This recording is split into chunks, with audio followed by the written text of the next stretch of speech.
Fellows and members of the Institute, colleagues, as I said, welcome to the 140th AGM of the Institute and my last sort of formal duty as your president. The Institute was, of course, founded all those years ago to improve the qualifications of those engaged in banking and to raise their status and influence. In essence, to support a banking industry that our customers could rely upon by developing and sustaining a banking profession of highly qualified bankers. 140 years later, our overall objective really hasn't changed. But in recent years, the Institute's impact and influence has grown significantly. It stands, I believe, higher than ever before. As I've seen over the past 2 years as your president, meeting with regulators and other stakeholders here in the UK, and with our colleagues at events around the world as well.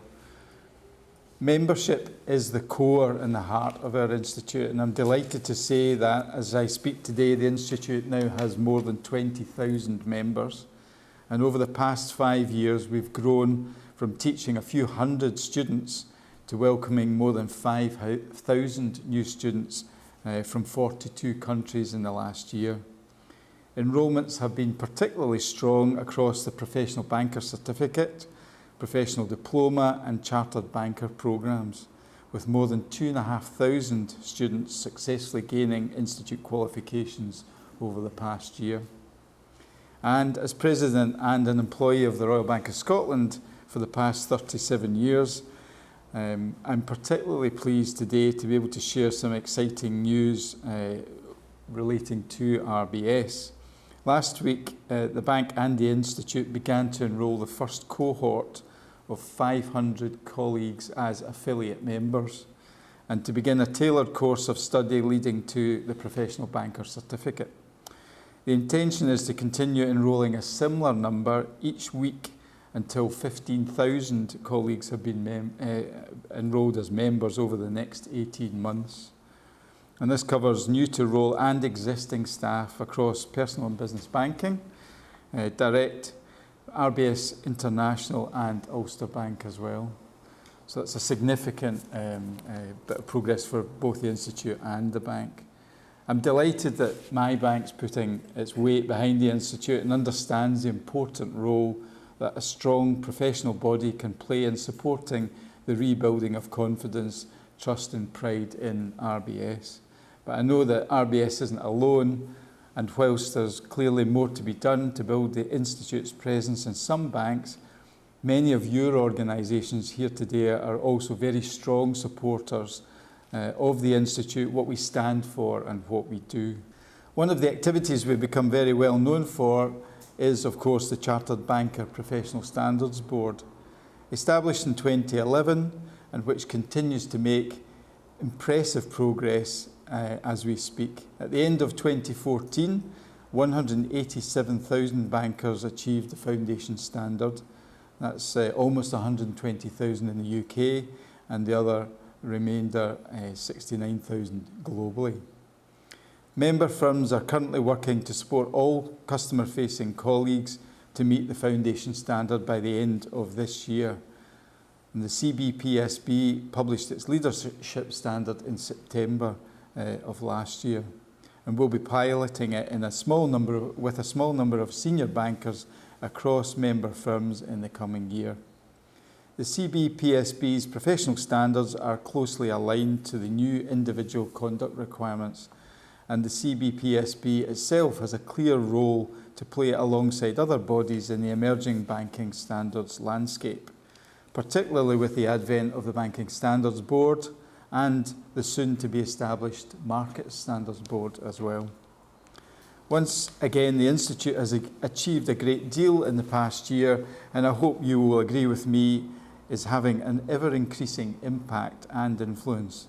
That's certainly true in the UK, and the extent of our influence internationally was brought home to me very clearly when, as President of the Institute, I spoke at the 21st World Conference of Banking Institutes in Seoul in April.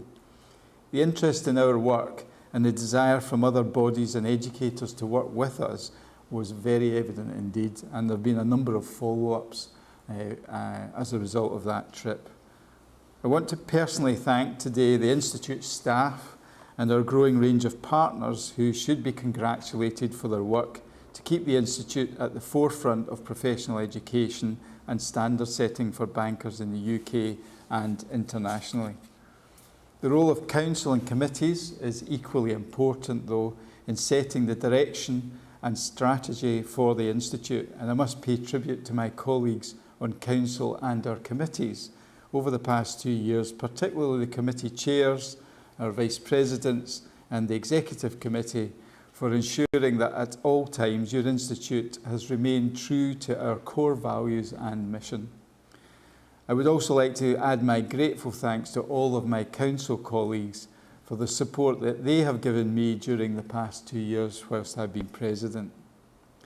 Now, before I formally step down, it's appropriate that we also recognise the very substantial contribution to Institute and Council made by 4 members of our Council who are stepping down today. Ian Wilson, who's not with us today unfortunately, Jim Riddett, Marlene Shields and Rob Topley, who also can't be with us. Collectively, they have served the Institute for more than 30 years, and they have served us with dedication and passion. I'd like to sincerely thank each of you on behalf of all of the fellows and members of the Institute for your service and contributions. I'm sure that, like myself, Ian, Jim, Marlene and Rob will continue to play a supporting and supportive role for the Institute in the coming years, as I urge all council and committee members to do. Please continue to support and champion the Institute and our work as much as you can.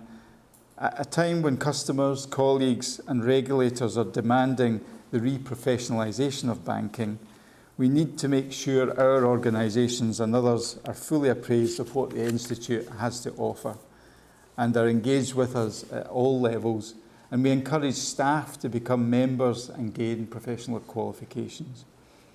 Our work to develop bankers' professional knowledge and skills and help bankers demonstrate their ongoing commitment to high professional standards plays an important part in rebuilding public confidence and trust.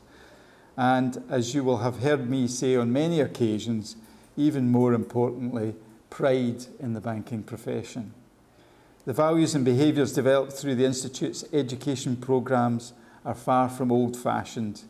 They are universal, and they are the values and behaviours that our customers, colleagues and communities expect. These values and behaviours are, I believe, exemplified by the members of the Chartered Banker Institute. It's been one of the proudest achievements in my career to have been president of this institute. And it's with some sadness, I guess, that I am now stepping down as your president. But I'm confident that I'm leaving the Institute in very capable hands.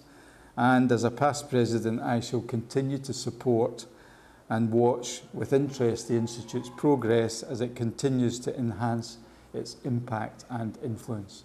Thank you.